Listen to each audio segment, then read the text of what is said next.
You have 10 million EU citizens living under authoritarian rule. We can never tolerate sick democracies in European Union. We have not problems only in Hungary, but also in Poland, also in Malta. The insurrection in Washington has focused attention on the apparent fragility of democracy in the US. But how strong is democracy in Europe? My guest this week from Germany is Gunther Krichbaum, an MP from Angela Merkel's CDU party and chair of the EU Affairs Committee in the Federal Parliament. Why the big gap between the EU's rhetoric about rights and rule of law and the dismal reality in parts of the Union?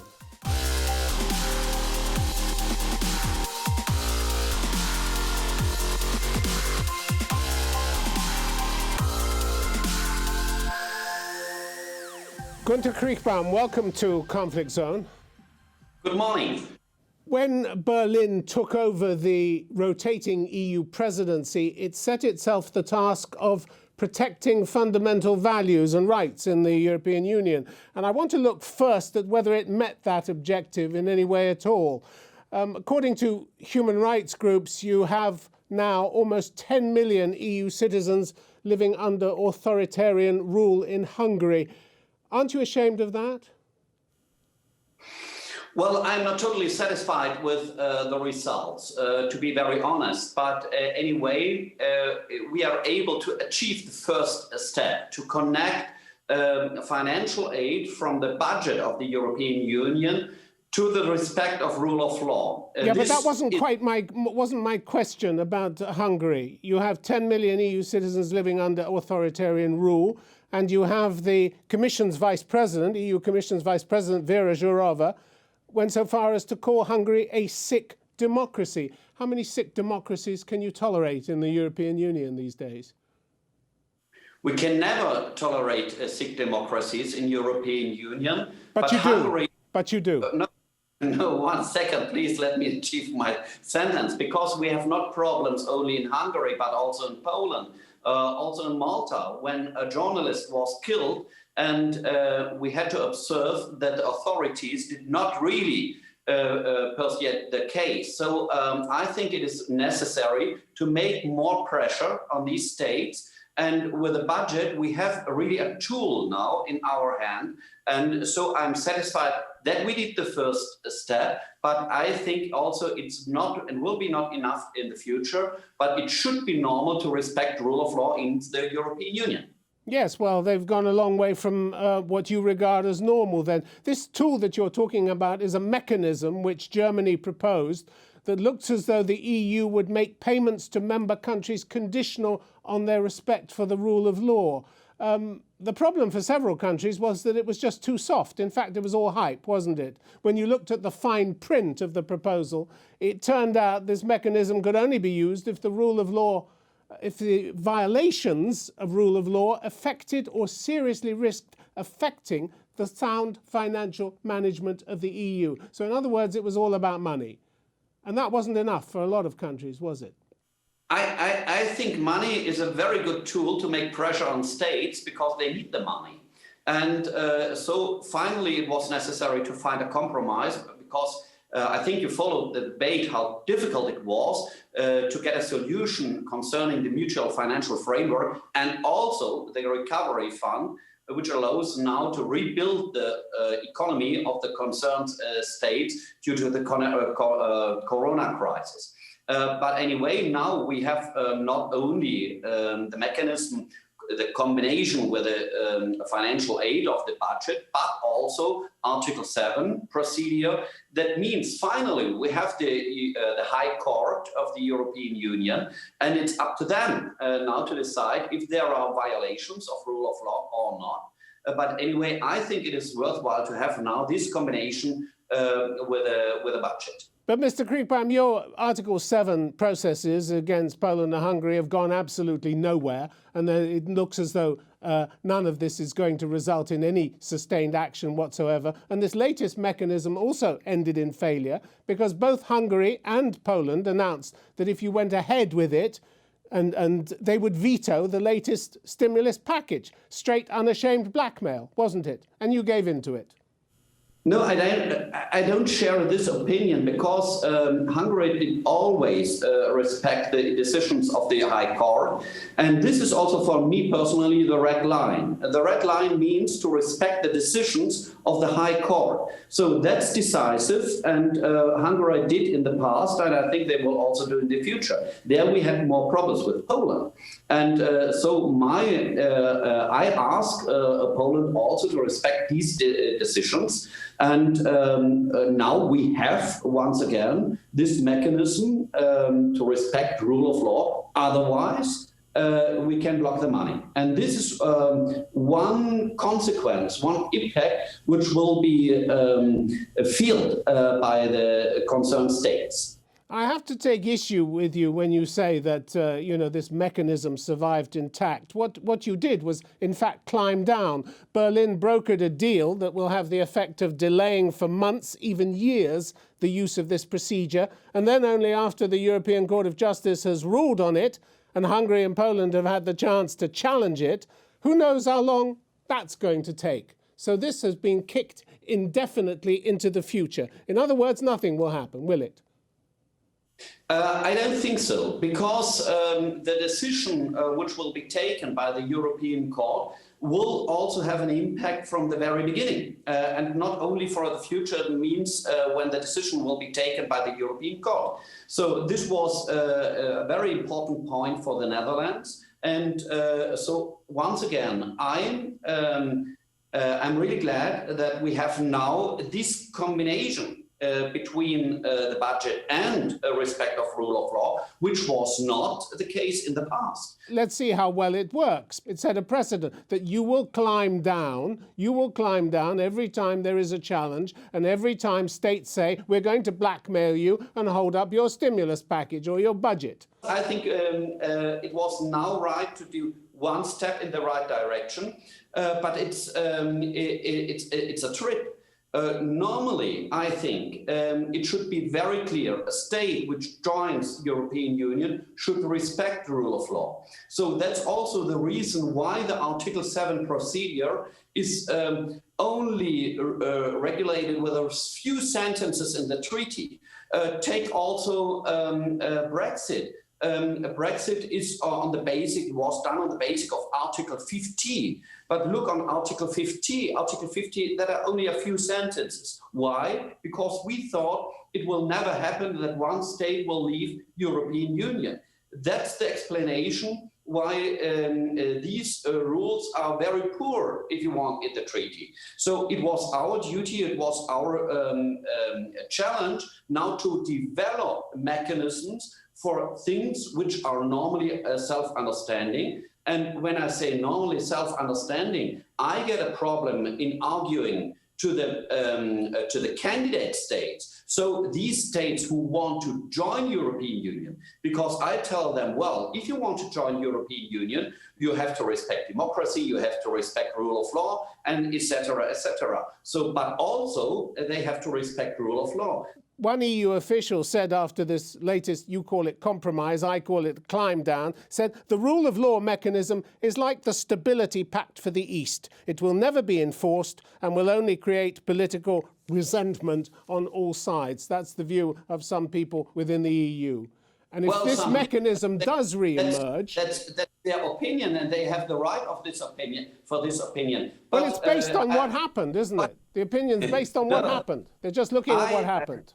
I'm really astonished that they judge about a mechanism which now starts to work. We have now to observe how it works. But I think that's really funny to condemn a mechanism which was born now, and let's observe now how it works. Nobody can really tell that it will not work. I don't think so. It will work. Let's see in the future. And if it will not be the case, then I'm really sure there will be the pressure to achieve it in the right sense. So I'm satisfied once again that we got this mechanism, that we did this step, And now let's observe how it works. Well, I would say then that you're easily satisfied, Mr. Krichbaum, because human rights organizations, for instance, Human Rights Watch, are far from satisfied. They said last month, the last weeks have shown that leaders who violate human rights have no shame in bullying and blackmailing the whole European Union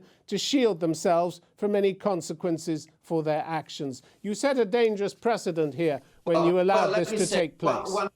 I don't want to interrupt you, but we have to be very careful. We are speaking about member states of the European Union, and everybody knows how important it is to respect rule of law and so on. But we are not talking about a state from another corner in the world with a doubtful regime, with a doubtful governance, and so on. So no, but you are talking about European Union states that disrespect the rule of law.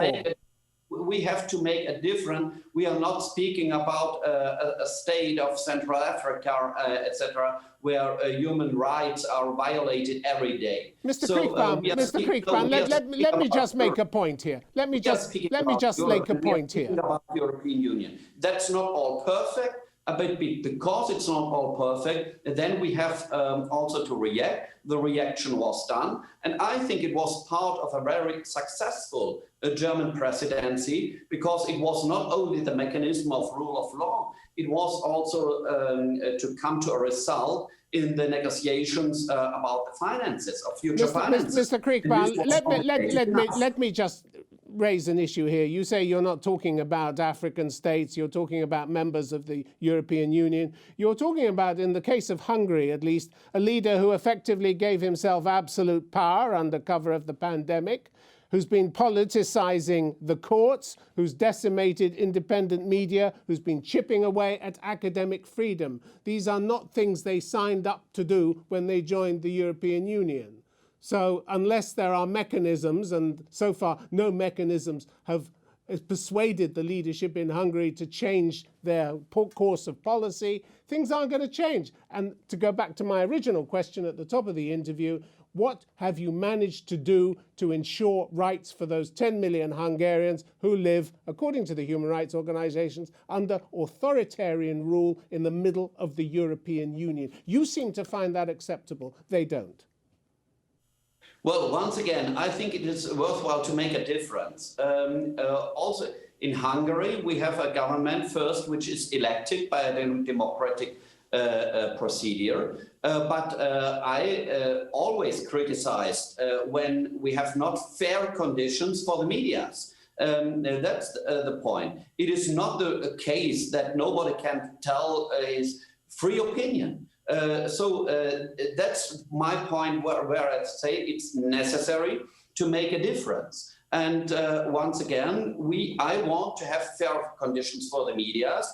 I want that each media can present itself on an economic basis, which is sure and which will not be violated by the state. So, but I think it is not only black and only white.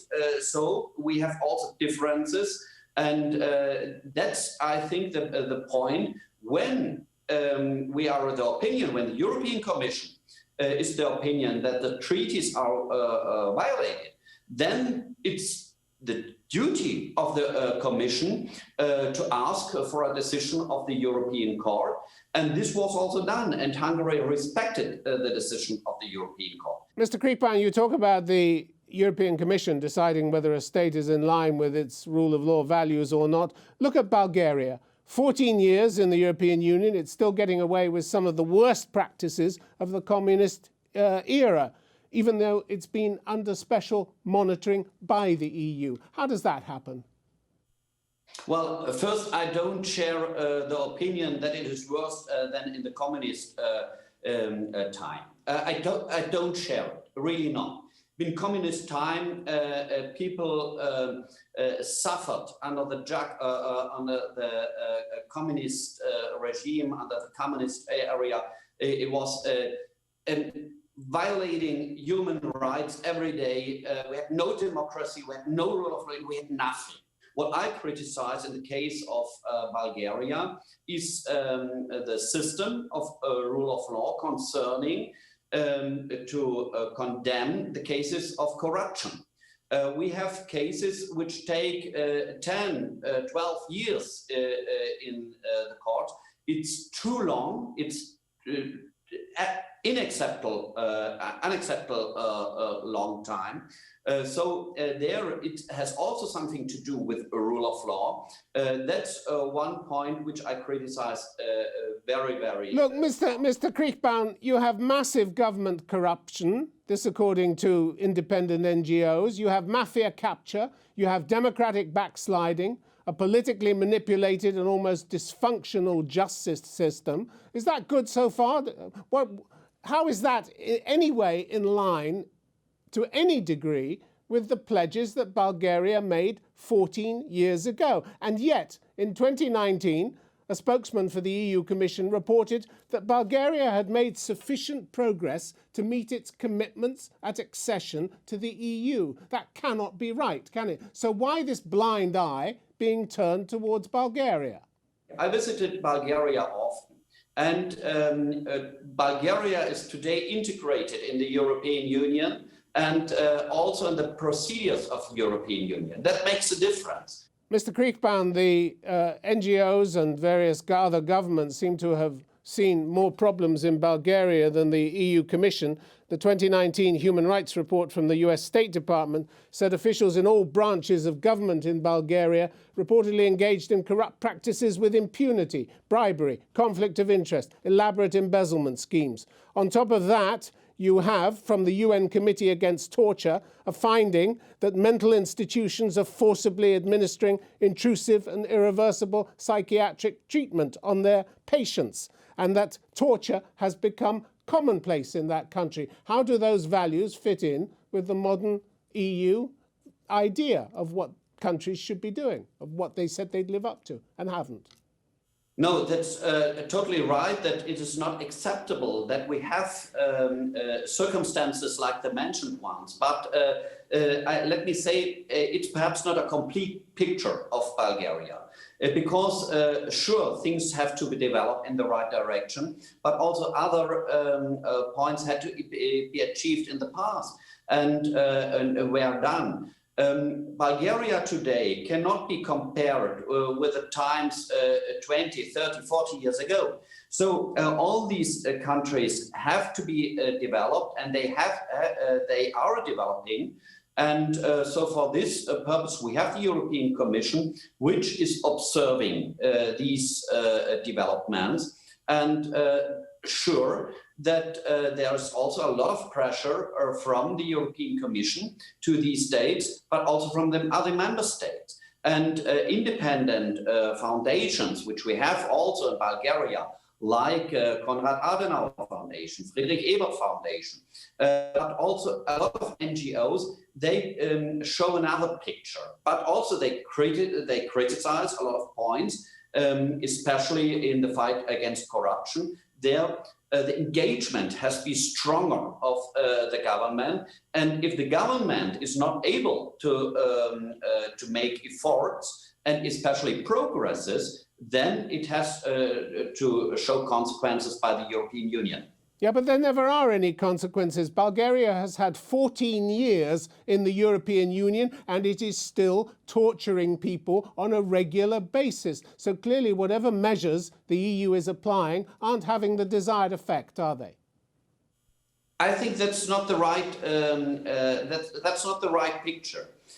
Because people can live free in Bulgaria, and we have a democracy, and all this is the case.